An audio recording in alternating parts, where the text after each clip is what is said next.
This episode of Front Seat is brought to you by our sponsor, Hyde's Hail Mary. If you haven't heard of it yet, it's a new brand launched by Micah Hyde. It's all about celebrating moments, big or small, with a fresh modern twist.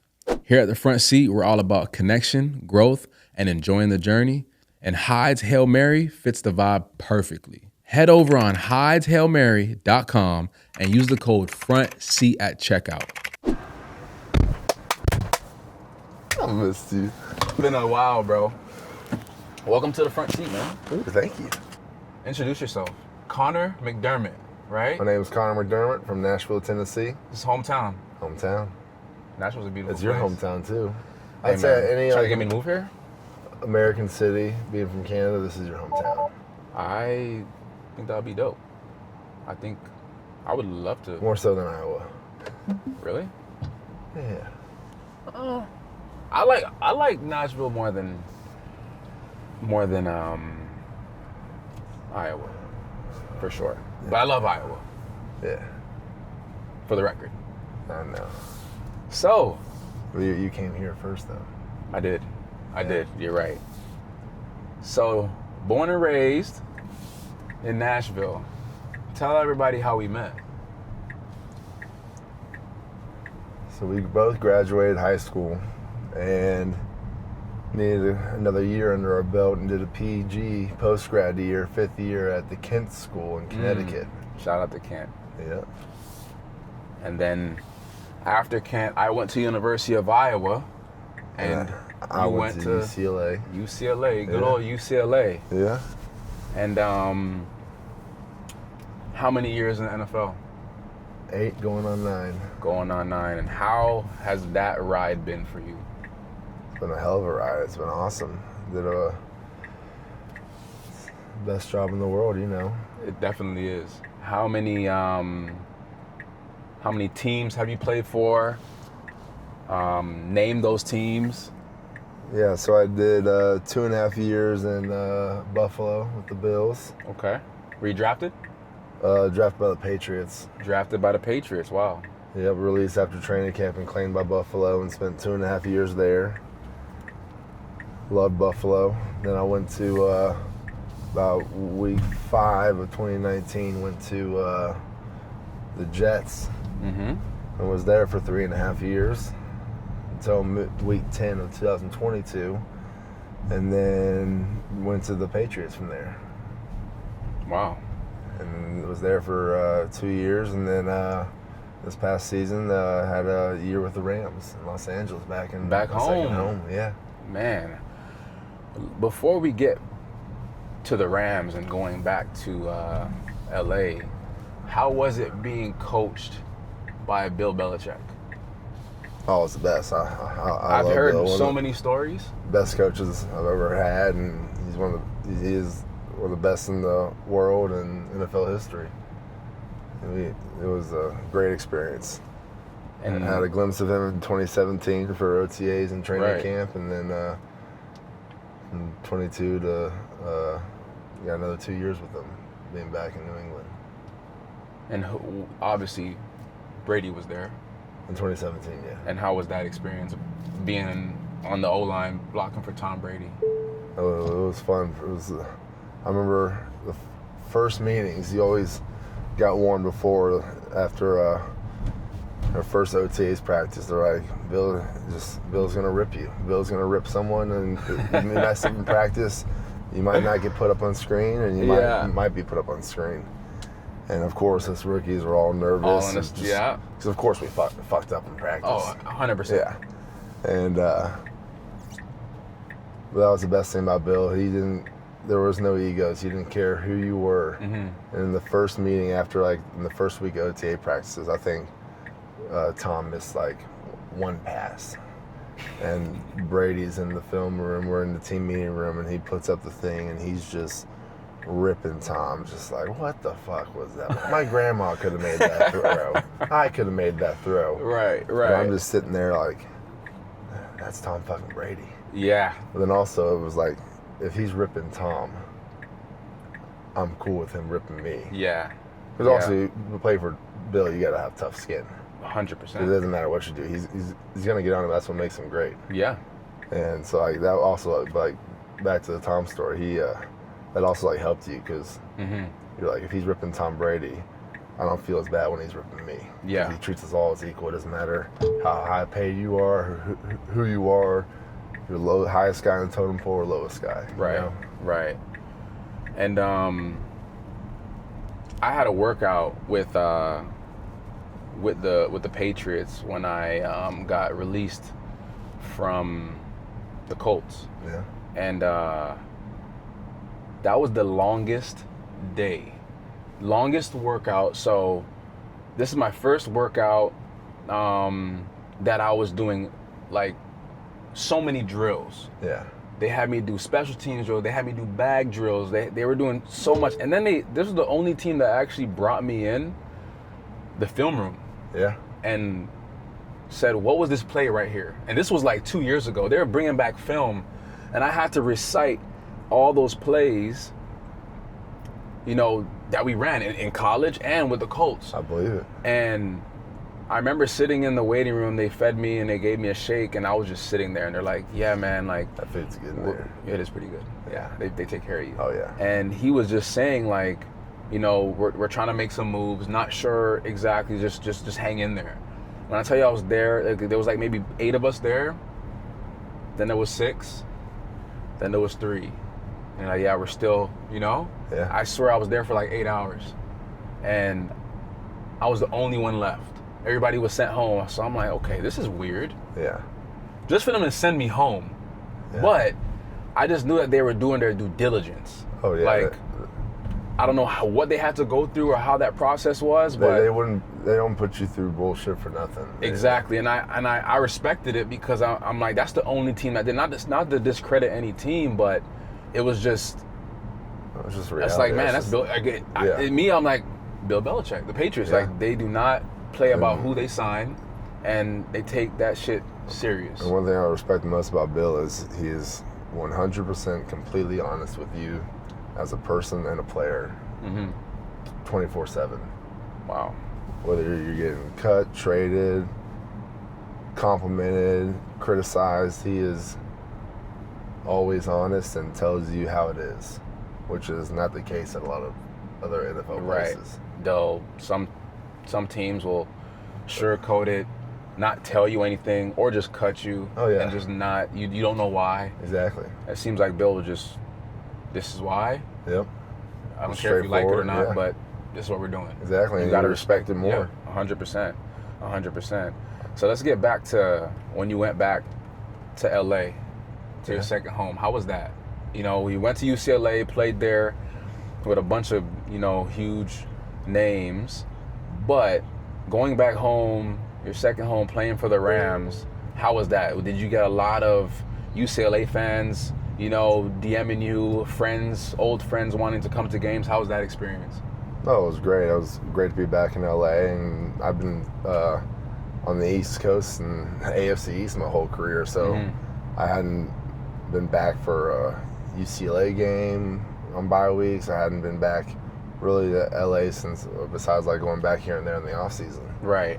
And so it was cool to be back living in LA. My wife and I got a studio apartment in Venice, and our facility was in Woodland Hills behind the Palisades and Malibu Canyons in the valley. But it was great to be back. I remember we played in the Rose Bowl. In 2016. My home stadium. And you weren't in LA, and you were like, bro, stay at my condo. Yeah. And I got to stay in LA for an extra week. That's when I signed with my agent, and I was just living a dream, bro. Yeah, that condo was sweet, right? That was a sweet, nice, beautiful condo. And that was like right by... Right on the Wilshire Corridor. Yeah, I was like right by Rodeo Drive. Yep. That's where UCLA backs up to Bel Air. Yep. Next door is Beverly Hills, and Yep. Both sides Brentwood, Santa Monica, and Westwood's right in the center of everything. That's dope. It was nice. I appreciate that. Yeah. I appreciate that. I remember. Forgot about that. I remember waking up, and I didn't know you were coming to the house. So like, I open my eyes and I see a giant was standing over me. Element of surprise, my favorite. I was like, I was scared. I almost forgot where I was, and you just jumped on the bed, and I was like, yes, I was like, bro. I haven't seen you like 8 years. Yeah, was it? yeah. No, that was funny. Scared but funny. You mentioned your wife. Yep. You're married now. Yep. How has that been? How's the married life? I'm not married, so it's the best in the world. When you find your better half, the one, Oh, yeah. and you know they're the one right when you meet them, and just. how was that experience? How did you guys meet, and how was that experience meeting, the love of your life? Oh, it was great. Adds another meeting. Every coach in your career is like, "What's your why? What's your why?" In the first 5 years of my career, I'm like, I just love the game and I'm good at it. I just, I don't really have a why. For my family, but like for the name on my back. And then once you meet the one, you're like, it just adds a whole nother meaning. You're like, I got my why. That's cool, man. Even more so, yeah. Yeah, that's dope. Yeah, I met her through a mutual friend in Boise, Idaho.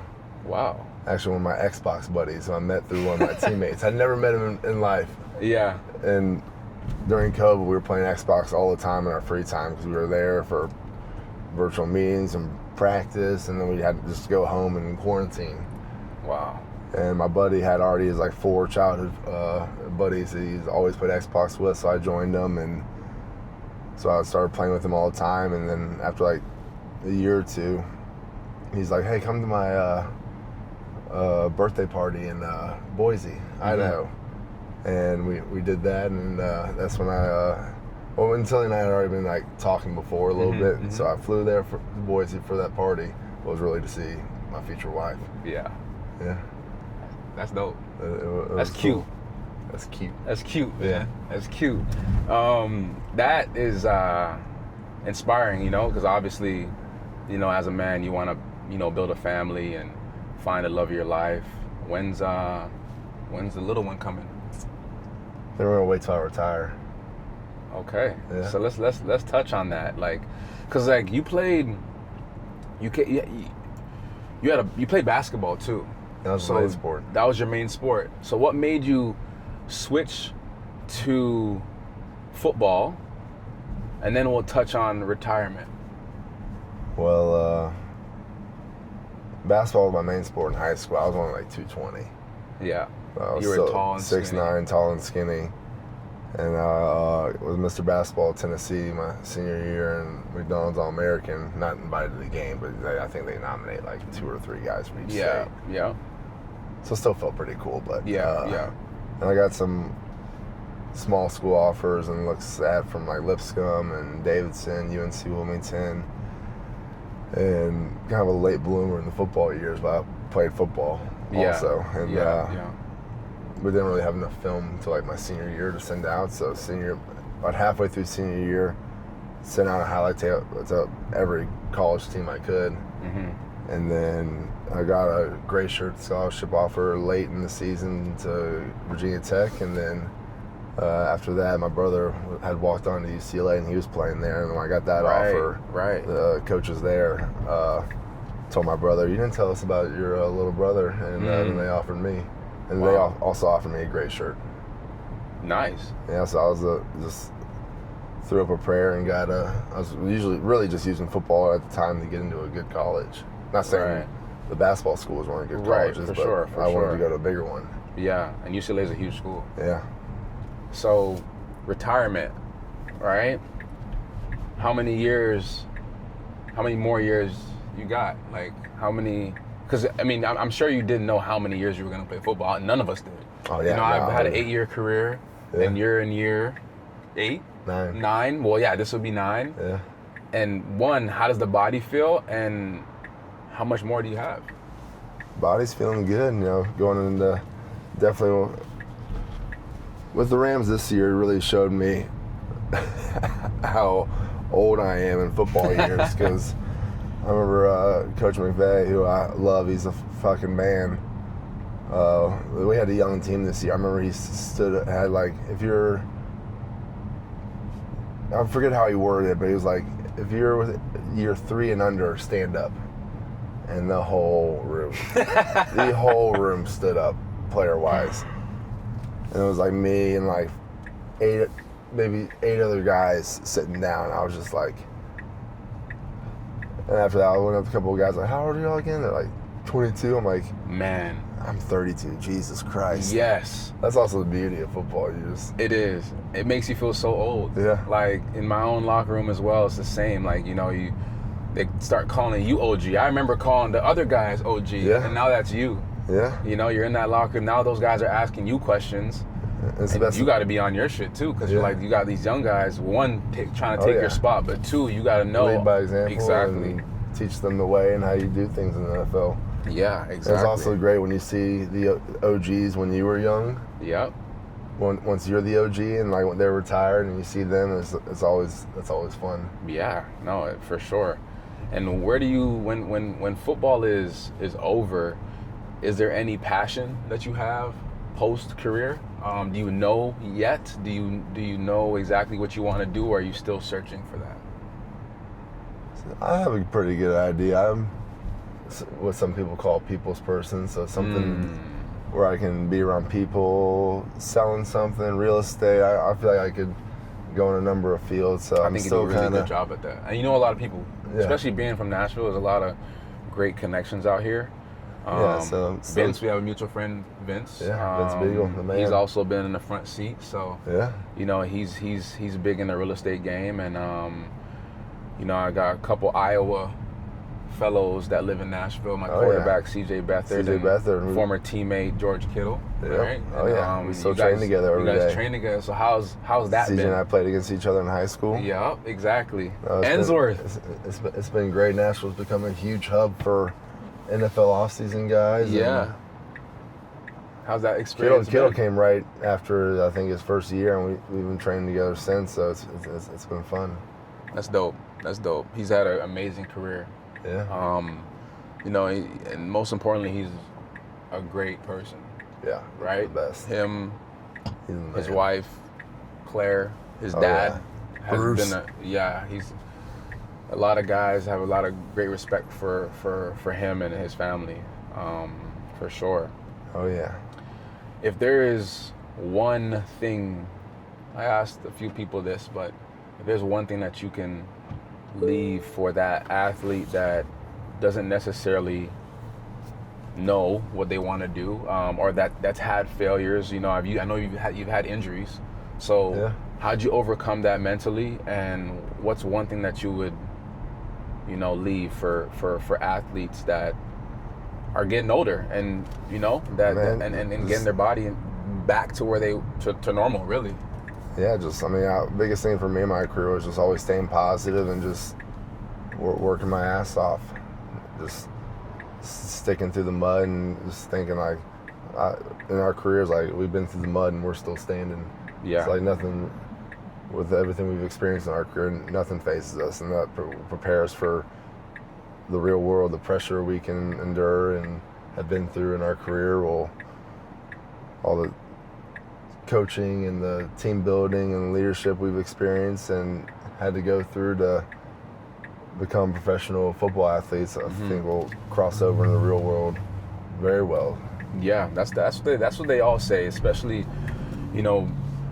being a part of PAC. We're here in Nashville. That was your first experience today, helping athletes transition. Thank you for forcing me to stop by. Yeah, I forced you. You did. I was chilling at home. I'm like, I don't know if I'll wait till he's done and comes by the house. And you see all your friends. Yeah. Not only me, but a bunch of former teammates, a friend that you met, throughout your career. Oh yeah, teammates I hadn't seen in years. That's the beauty of the NFL. All the brothers you create for life.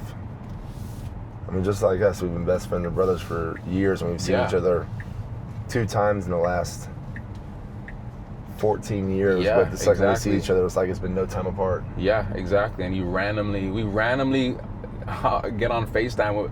The last time you were at Forrest Hightower, he was my teammate. Yeah. In the CFL.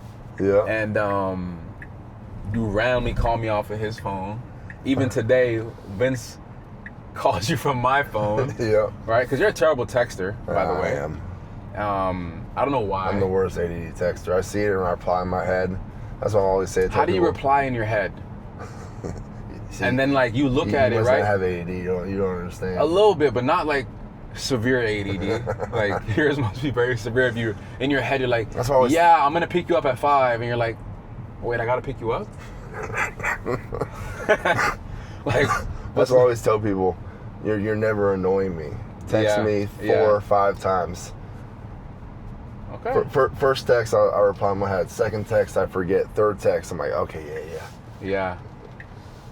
Well, man, I appreciate you for hopping on, man. Dude, it's an honor. You know, I mean, like you said, we've been friends for so long, and it's like we've never, you know, missed a beat. I wish my phone wasn't there right now. I got a great picture of us from when we were in Kent school. Oh. In the back of the van, Don't all of us show on the it. way to the doctor's Maybe we'll office. clip it. Maybe we'll Yeah, clip yeah, it. yeah. Maybe we'll clip it. That was hilarious. That's hilarious. Well, I appreciate you, bro. Appreciate you. Thank you so much. Love you too, man.